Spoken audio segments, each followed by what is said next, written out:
भी आप बता दीजिए कि भाई वो डोनाल्ड ट्रंप साहब ने गाज़ा और इजराइल पीस करा दिया और ऑपरेशन सिंदूर का भी क्रेडिट लेते हैं, तो नोबेल पीस का क्या?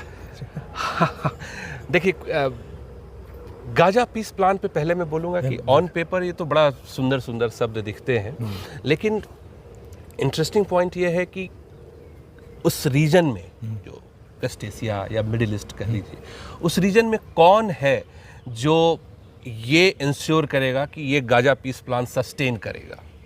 बिल्कुल। ये क्या 2 महीने बाद ऐसी फिर से स्थिति नहीं होगी कि फिर से युद्ध शुरू हो जाए?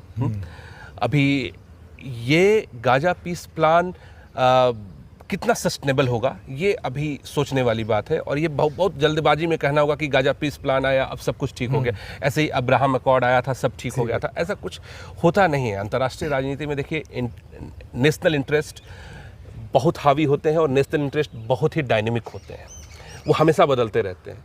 तो एक तो ये चीज़ हुई। दूसरी चीज़ कि अब भारत पाकिस्तान के ऑपरेशन सिंदूर के दौरान आते हैं, तो देखिए क्रेडिट तो सिर्फ उन्होंने सेल्फ क्लेम्ड क्रेडिट लिया, न पाकिस्तान ने वैलिडेट किया न इंडिया ने वैलिडेट किया।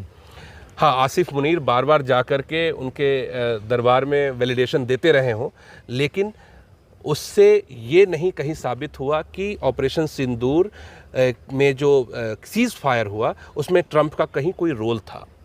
बातचीत की होगी, लेकिन 2 लोगों के बीच 2 लोगों से आपसी बातचीत करना, मीडिएशन कभी नहीं होता। मीडिएशन के अपने कुछ सेट फार्मूला होते हैं, तो ये तो उनका क्लेम इनवैलिड है। अब बात आती है कि उनको पीस प्राइज़ नहीं मिला, तो बड़ी अफसोस की बात है कि उनको पीस प्राइज़ नहीं मिला, बेचारे दुखी होंगे। लेकिन अब क्या करें, अब अगले साल का इंतज़ार करना होगा उनको। देखिए, उनको पीस प्राइज़ नहीं मिलने के पीछे जो सबसे बड़ा कारण है कि जो वो क्लेम कर रहे थे कि वो आएंगे और 24 घंटे के अंदर या 48 घंटे के अंदर उन्हें वो रशिया यूक्रेन वॉर को रुकवा देंगे। आज लगभग 7-8 महीने हो गए रशिया यूक्रेन वॉर नहीं रुका, और रशिया यूक्रेन वॉर के लिए वो उन सभी लोगों को जिम्मेदार ठहरा रहे हैं जिसका इसमें कोई डायरेक्ट भूमिका नहीं है। भारत जैसे देश को वो जिम्मेदार ठहरा रहे हैं कि रशिया यूक्रेन वॉर भारत के कारण हो रहा है। बड़ा हास्यास्पद लगता है। इसलिए वॉर में ना उन्हें कोई एंड मिल रहा है, वो फंस चुके हैं अपने क्लेम में। दूसरी चीज़ कि जो उन्होंने टैरिफ का मुद्दा उठाया, रेसिप्रोकल टैरिफ का मुद्दा उठाया, रेसिप्रोकल टैरिफ ने पूरे वर्ल्ड में क्योस क्रिएट किया है।